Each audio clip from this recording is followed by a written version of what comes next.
Bonjour à tous, pour cette nouvelle session de tuto, je vais essayer de vous présenter le plus rapidement possible comment installer une authentification OpenID ou OAuth2 de manière rapide et simplifiée avec Spring Boot. Alors, problématique quand on fait de l'OpenID ou de l'OAuth2, c'est qu'on a une authentification qui va être faite avec deux participants. En l'occurrence, on a un resource server et un authorization server qui apparaissent. Alors l'authorization server, son rôle en fait, dans notre scénario ici, ça va être en fait de générer les fameux tokens qui sont nécessaires pour accéder au ressources server. Donc le ressource server, c'est là où on va publier notre API REST. Et donc l'idée, ça va être de dire, on commence par faire un premier échange avec l'Authorization Server. En l'occurrence ici, on va faire une authentification de type password. Donc on va donner notre login password de manière assez classique, on va récupérer un token et ensuite on va pouvoir attaquer grâce à ce token, cet access token, l'API du ressource server, en l'occurrence notre API REST. Bon alors pour mettre ça en place, la problématique c'est que Spring Boot peut jouer le rôle de ressource server évidemment, mais par contre pas d'autorization server. Donc il nous faut un authorization server. Alors le plus rapide, pardon, ça va être en fait d'utiliser par exemple l'Authorization Server classique qui s'appelle Keycloak. Alors Keycloak, pour le mettre en œuvre, deux possibilités, soit vous l'installez de manière super classique, ainsi de suite. Pour gagner du temps, là, l'idée c'est de faire quoi? Un conteneur Docker, puisqu'il y a une image Docker de Keycloak. Donc c'est le nom officiel de l'image, c'est jboss/keycloak. Euh, Particularité au démarrage, on doit lui donner un compte administrateur pour pouvoir se connecter puisqu'il a une interface web. Et donc là, ce que je fais, je lance Keycloak. Il faudrait que je rajoute un "-d", je vais garder la console là pour voir son démarrage. Donc je fais un Docker run, je fais un mapping de port. Alors il écoute par défaut son interface web sur le port 8080, ce qui m'embête parce que je vais utiliser après ce port-là pour mon ressource serveur. Donc je fais un mapping en lui disant d'utiliser le port 8000 sur localhost. Donc là, je vais lancer mon serveur Keycloak, qui sera donc l'autorisation. Alors, normalement, pour faire ça correctement, là, vous voyez, il utilise une base H2 par défaut. On le lance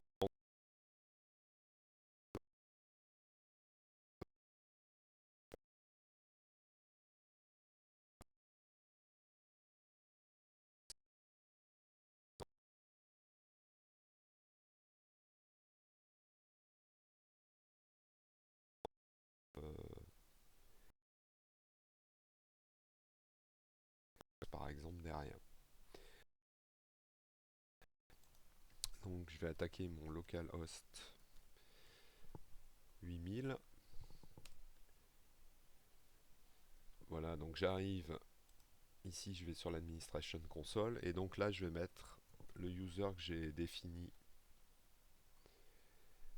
au lancement du container Docker, c'est admin pour être super original. Voilà. Donc là, je me retrouve dans la console d'administration de Keycloak qui va me permettre en fait de configurer mon serveur d'authentification. Alors, par défaut, donc il gère ça sous la forme de royaume, realms. Euh, le royaume par défaut s'appelle master. Donc, on va commencer par créer un royaume, un nouveau royaume supplémentaire qui va nous permettre en fait de définir notre propre système d'authentification. Du coup, si je vais ici sur master, je fais un add realm.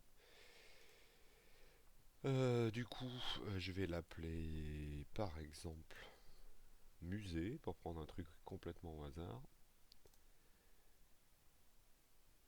Voilà, donc là j'ai créé un realm vide qui est actif par défaut.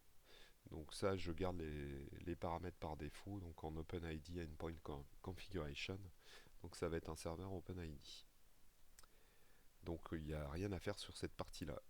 Alors, pour le fonctionnement, donc, il va falloir créer un client dans ce Realm qui va nous permettre en fait de lancer l'authentification à partir d'un client.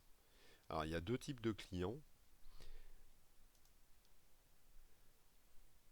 Donc là, je vais en créer un premier. Il y a les clients qui sont les interfaces web, où donc on va avoir une délégation qui va être faite un peu comme quand vous faites Logging with GitHub ou Logging with Google. Vous retrouvez en fait délégué sur l'authentification Google, vous faites valider, vous revenez sur le site d'origine. Donc ça, c'est pour des authentifications de type web. Pour les authentifications des serveurs entre eux quand ils communiquent avec le serveur d'autorisation, donc le ressource serveur quand il communique avec l'autorisation, ça va être des authentifications de type bearer, c'est-à-dire il va juste valider le token qui a été donné. Donc il y a deux modes de... Donc je vais en créer deux. Le premier, c'est Musée API. La particularité, donc je commence par sauvegarder le musée API. Donc Client Protocol, OpenID Connect. Et là, donc l'idée, c'est de lui mettre en access type bearer only pour dire qu'en fait, c'est le serveur de ressources qui va attaquer avec déjà un token. Donc on n'a rien d'autre à faire. Je sauvegarde cette première partie et donc l'idée c'est de rajouter un deuxième client qui va nous servir à nous connecter, on va dire de manière plus classique.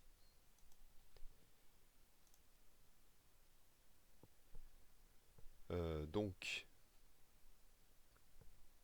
au niveau des settings, on n'a rien de particulier à spécifier. L'access type, pour que ça fonctionne et qu'on puisse se connecter directement, doit être public, contrairement à tout à l'heure où c'était bien only. On est en standard flow enable. Et il y a juste à vérifier que le direct access grant enable est à on pour qu'on puisse directement demander des tokens. Donc voilà, j'ai rien modifié, tout est ok là-dessus. Donc j'ai déjà mon système qui est fait. Alors ensuite, on va donc définir des rôles, évidemment, pour pouvoir éventuellement mettre des contraintes de rôle sur les utilisateurs en fonction de leur rôle. Donc là, l'idée, c'est d'ajouter deux rôles.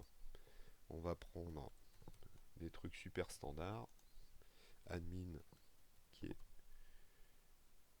administrateur, par exemple. Et user, pour faire dans pas original du tout, qui est le rôle utilisateur standard. Donc voilà pour mes deux rôles. Alors, euh, a priori, par défaut, je vous ai dit, là on vient de le démarrer, il stocke les utilisateurs en base de données. Donc normalement on devrait avoir un PostgreSQL ou autre configuré avec une table qui va stocker les utilisateurs.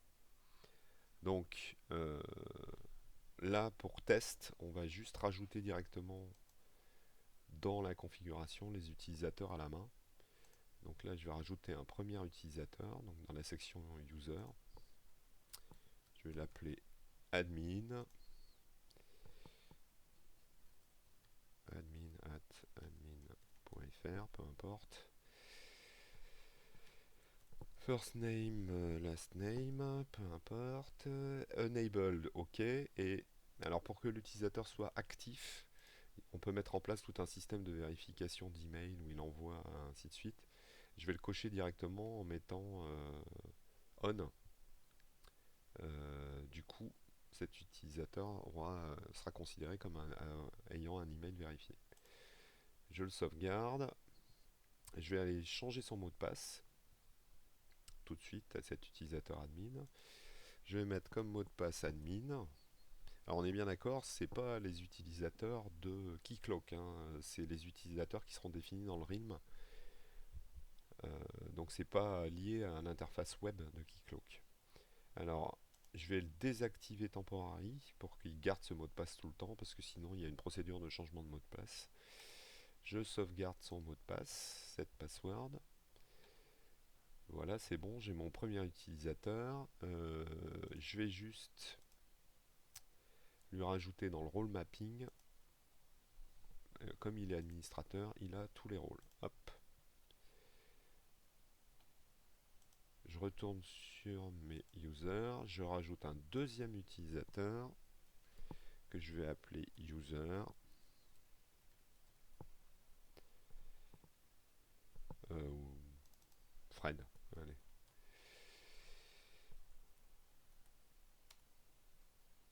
Voilà. Il est enable. Son email a été vérifié. Hop. Les credentials, son password, je vais mettre Fred. Il n'est pas temporaire. Set password. Ok. Les role mapping, je vais dire qu'il est seulement utilisateur. Donc voilà, j'ai deux utilisateurs temporaires qui vont me servir à faire mes tests. Alors, le truc important, c'est qu'évidemment, donc on a fini la configuration Keycloak, vous voyez, ça reste assez simple. Euh, L'idée, c'est évidemment que vous n'allez pas configurer ça à la main dans l'interface web à chaque fois que vous lancez le container, parce que dès qu'on va l'arrêter, on va tout perdre. Donc en fait, une fois que vous avez fini votre config, vous faites un export. Et donc vous allez pouvoir exporter votre configuration dans un fichier de config. Et donc l'idée, c'est expliqué sur l'utilisation du conteneur, c'est qu'on va donner au démarrage du conteneur ce fichier de configuration pour qu'il se remette dans l'état tel que vous l'avez défini. Alors par défaut, il n'exporte pas les utilisateurs, évidemment, puisqu'ils sont censés être stockés en base de données. Donc ça, c'est à faire avec une base de données Postgres ou autre, et donc de gérer la persistance comme ça. Donc là, comme c'est du H2, dès qu'on va l'arrêter, évidemment, il va tout perdre. Alors ça, c'est la première partie. Donc là, j'ai bien un Keycloak qui tourne, donc mon serveur d'authentification qui est créé avec tout ce qu'il faut dedans. Du coup, là, l'idée, ça va être de créer un- une application Spring Boot, Webflux par exemple, pour se connecter et utiliser en tant que serveur d'authentification notre fameux Keycloak. Donc ce que je vais faire, comme d'habitude, je vais faire un nouveau projet, Spring Initializer, next,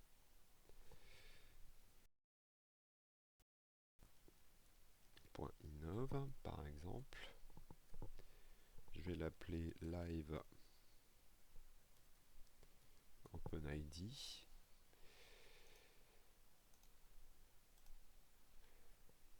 Et donc là, l'idée, ça va être d'aller chercher tout ce dont on a besoin, en fait, pour utiliser le serveur d'authentification avec de l'OpenID. Donc ça a déjà été prévu. Donc on va prendre comme d'habitude au niveau web, je vais prendre Spring Reactive Web pour avoir Spring Webflux et tout ce qu'il faut avec. Ensuite Spring Security, évidemment. Mais je vais prendre Spring Security avec ici. Vous voyez qu'il y a OAuth2 qui est géré directement dans la partie sécurité. Donc comme ça va être notre serveur Spring Boot va être un ressource serveur, je vais prendre ressource serveur. Et comme il va être client OAuth2, je vais prendre aussi un OAuth2 client. Voilà, donc on peut faire de l'OpenID directement avec ça. Euh, alors, on a tout ce qu'il nous faut là pour démarrer. Donc l'idée, c'est de générer le projet. Voilà, finished.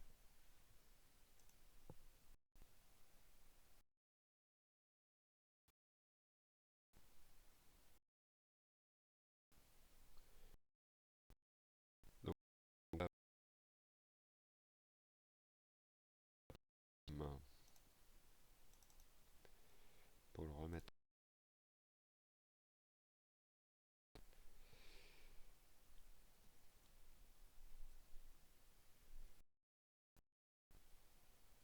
Et je vais faire un import changes. Alors, qu'est-ce que j'ai à lui dire? Le truc le plus important, en fait, ça va être de lui expliquer où il peut trouver le serveur d'authentification. Donc, il faut lui expliquer en fait qui va générer les tokens. Donc, en l'occurrence, là, je vais lancer mon serveur de ressources sur le port 8080 et on a Keycloak qui sera le serveur d'authentification qui sera sur le port 8000. Donc, je vais commencer par lui préciser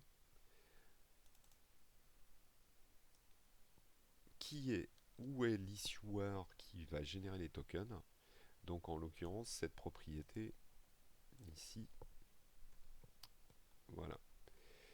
Donc c'est le ressource serveur JWT issuer URI. Alors il y a plusieurs manières de le définir avec différentes URL, mais la plus simple c'est celle-là. Donc on lui dit en fait quel est le point d'entrée sur notre serveur qui cloque. Alors vous remarquerez donc dans l'URL que je lui donne, j'ai http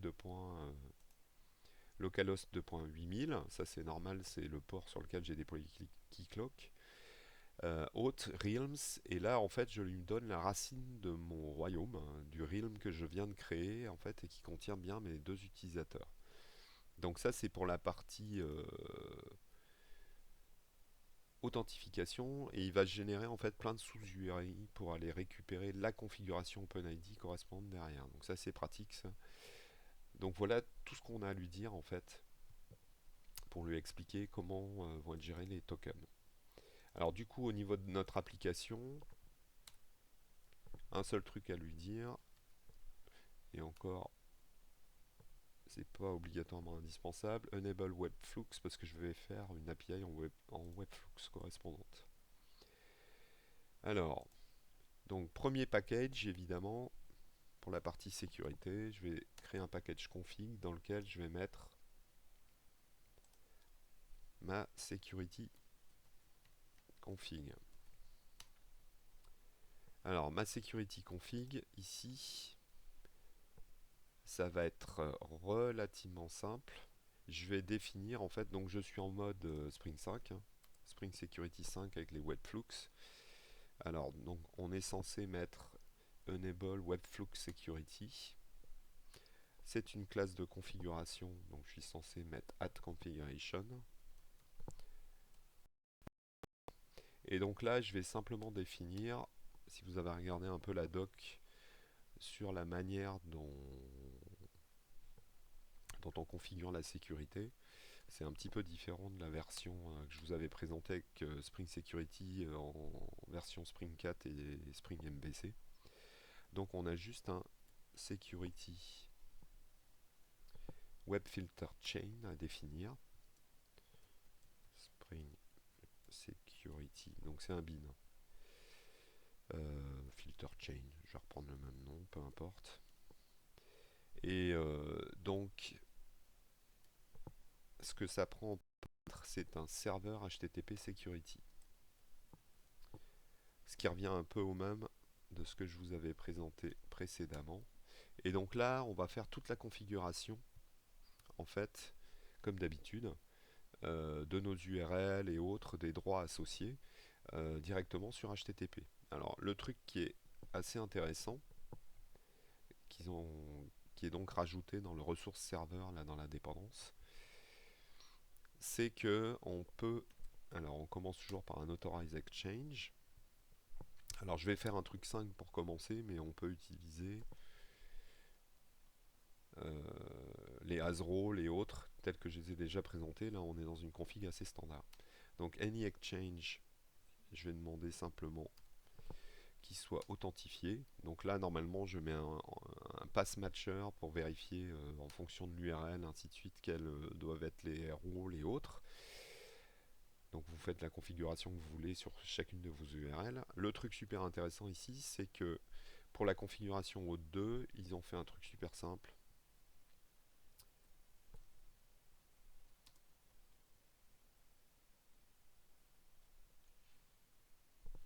j'ai oublié le AND, pardon.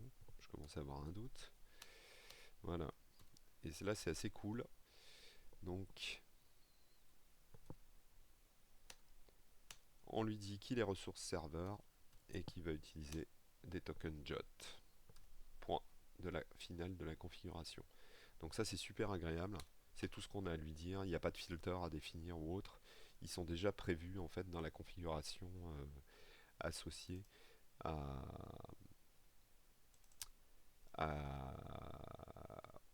aux deux ressources serveurs qu'on a mis dans les dépendances. Bon bah ça y est, c'est fini. Il nous reste plus qu'à définir au moins une petite API REST pour que ça fonctionne. Pardon, j'ai oublié mon return. http.build pour lui ramener le résultat final. Donc ça c'est assez agréable. Donc du coup j'ai plus qu'à faire un contrôleur pour tester tout ça. Je vais faire un espèce de hello. Évidemment c'est adaptable à ce que vous voulez, à toutes vos API. Donc comme d'habitude, je vais utiliser le système par annotation, hein, c'est plus simple. Alors là, du coup, l'idée c'est de vérifier que ça fonctionne. Donc là, je mets des monos, hein, pas des response entity, parce que je suis en mode Spring 5. Je vais l'appeler Hello.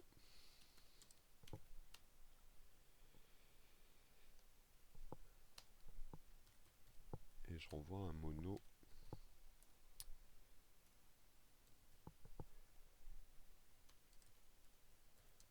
avec une chaîne de caractères. Donc, vu la configuration que j'ai mis pour la partie sécurité, je lui ai dit que tout le monde devait être authentifié, donc ça veut dire qu'a priori, pour accéder à ma fameuse méthode qui va donc être sur slash, il va falloir que je sois authentifié avant d'y arriver. Donc là, l'idée, ça va être d'écrire des requêtes et donc de négocier ce fameux token pour pouvoir accéder. Donc je vais faire un client HTTP requête.http. Alors du coup, je vais déjà tenter un premier truc.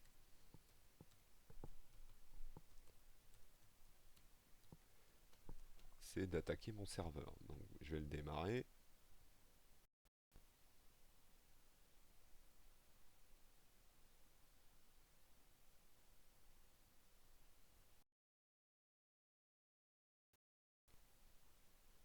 Ah, raté.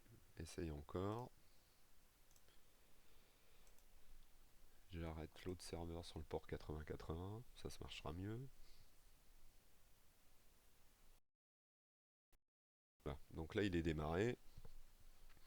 J'ai activé Spring Security, vous voyez qu'il ne m'a pas affiché l'utilisateur par défaut avec son mot de passe généré, donc c'est qu'il a bien pris en compte ma config de sécurité. Alors logiquement là, je ne suis pas authentifié, je lui fournis aucune information. Si je lance ma requête, j'ai un 401 unauthorized, ce qui est assez logique. Alors donc là l'idée c'est qu'il va falloir que je demande au serveur d'autorisation, attention, d'obtenir un token. Alors du coup, pour obtenir un token, c'est une requête POST sur le serveur d'autorisation. Donc c'est localhost, on est bien d'accord, je l'ai mis sur le port 8000, c'est Keycloak. Et donc là, je vais attaquer l'authentification. Donc ma racine, c'est toujours realms/musée, puisque c'est le nom que je lui ai donné. Voilà, donc ça c'est la base URL qui sert aux ressources serveurs pour se connecter dessus. Si je veux m'y connecter, il faut que je rajoute derrière quelques URL à découvrir dans la norme ou sur la doc de Keycloak. Donc on fait de l'OpenID Connect et on va demander un token. Donc voilà, je vais faire un post sur cette URL là.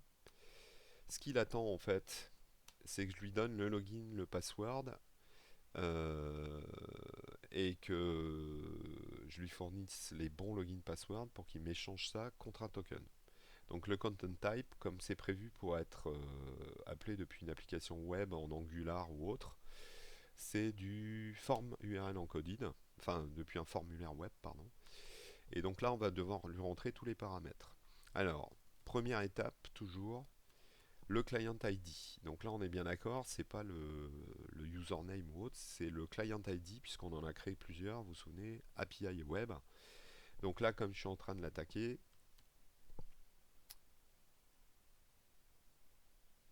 je vais attaquer l'API public, en l'occurrence musée web, pour lui demander justement le token. Ça, c'est la première partie. Je vais faire une authentification par mot de passe.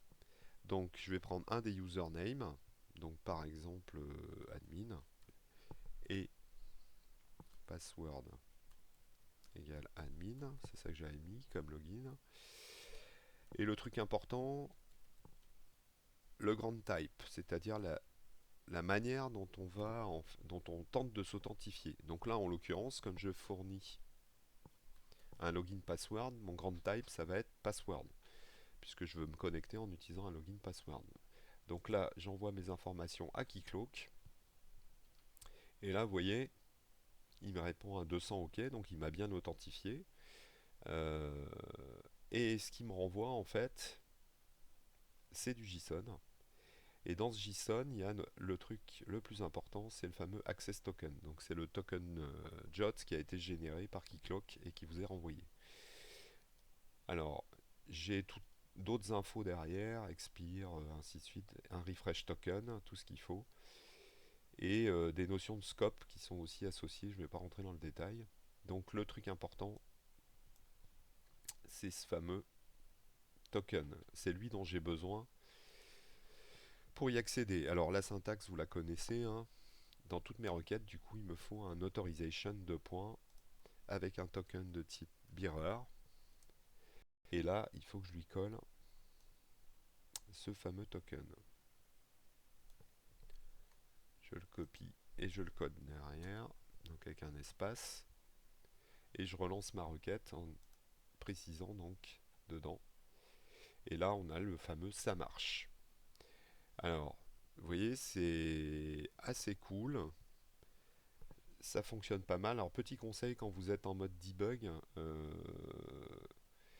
comme vous avez pu le voir lors de la requête post ici, quand vous demandez un token,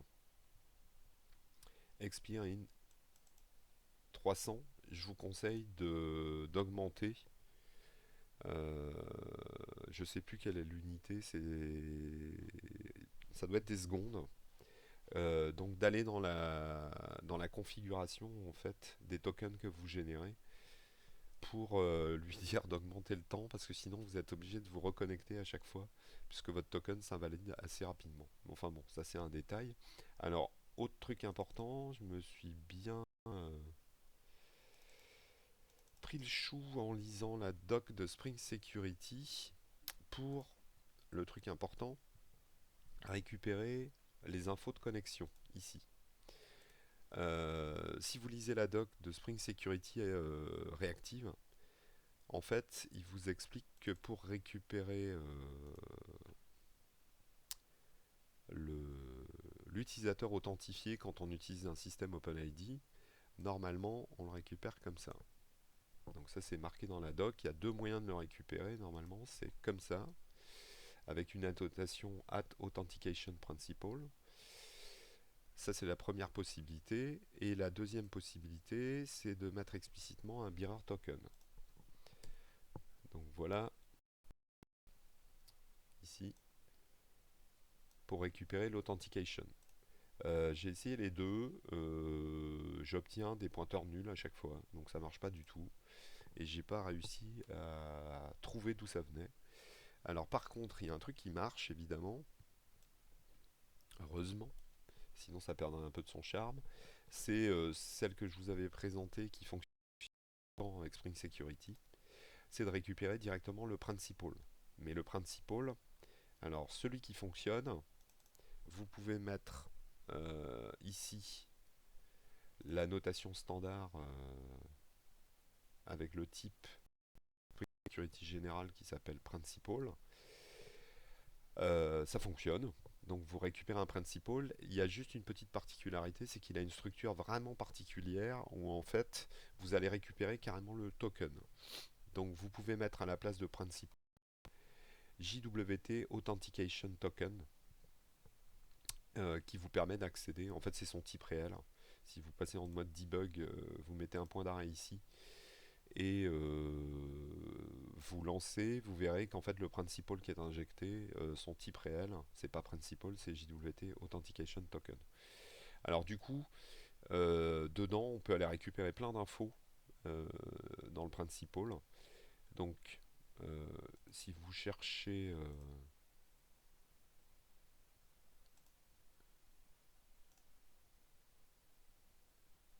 des infos,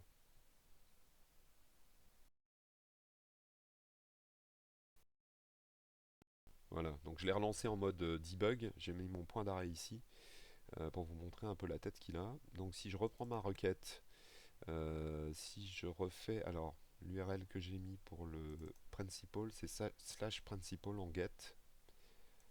Hop,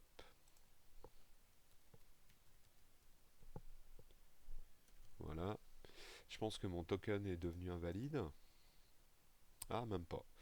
Super. Et donc là, vous voyez, je suis rentré dans le get là.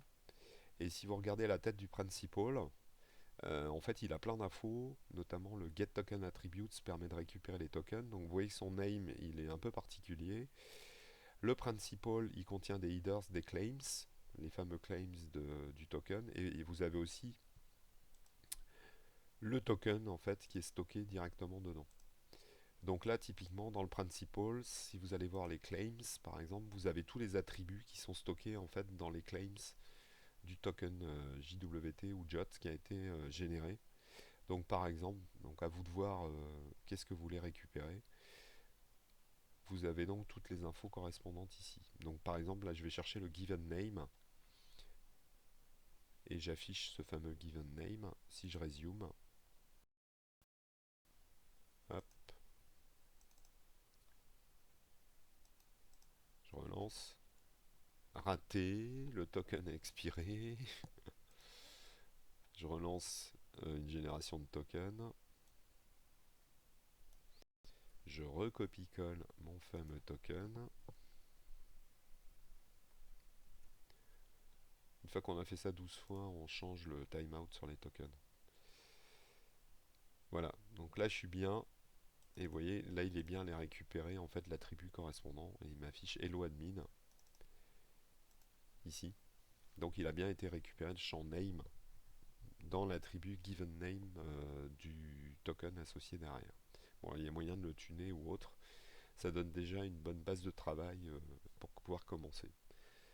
Voilà, j'espère que ça vous suffira pour mettre tout ça en place. À bientôt.